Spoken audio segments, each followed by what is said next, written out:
The Great Tantra of Vajrasattva, equal to the end of the sky.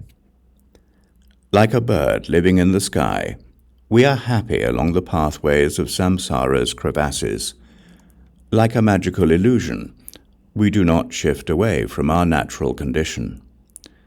By the grace of the leader of all who live, we are blessed that we do not fall into evil.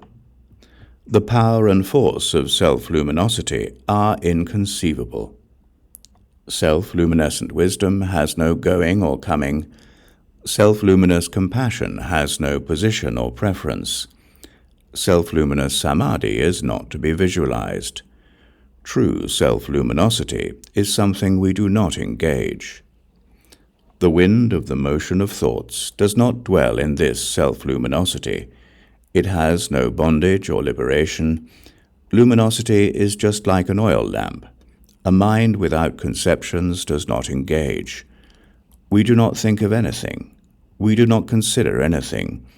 This is not anything. That is how it is. When we assert a visualized concern on the boundless Vajra sky, this is a mistaken path. The sun of wisdom's heart essence rises. It is perfected in the treasure of self-evident awareness. It is not related to borders, centers, or areas, for they do not apply to an equanimous mind.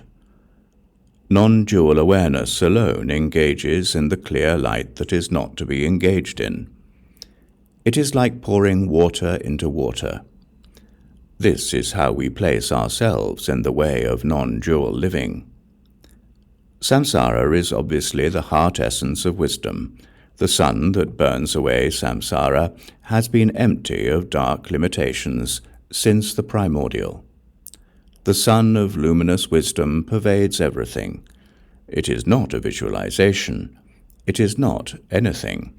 It is everything.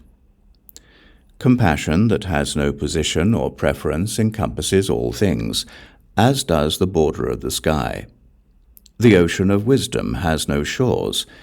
It holds the mandala of liberation in its entirety.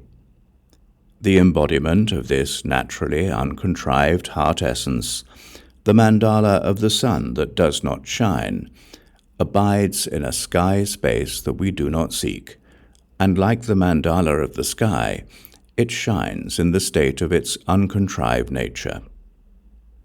The crown of true loftiness will not be touched by perspectives on conclusions, a limit of reality, in the way things are, without center or border, be it contrived or uncontrived, does not exist anywhere, but abides in its own domain.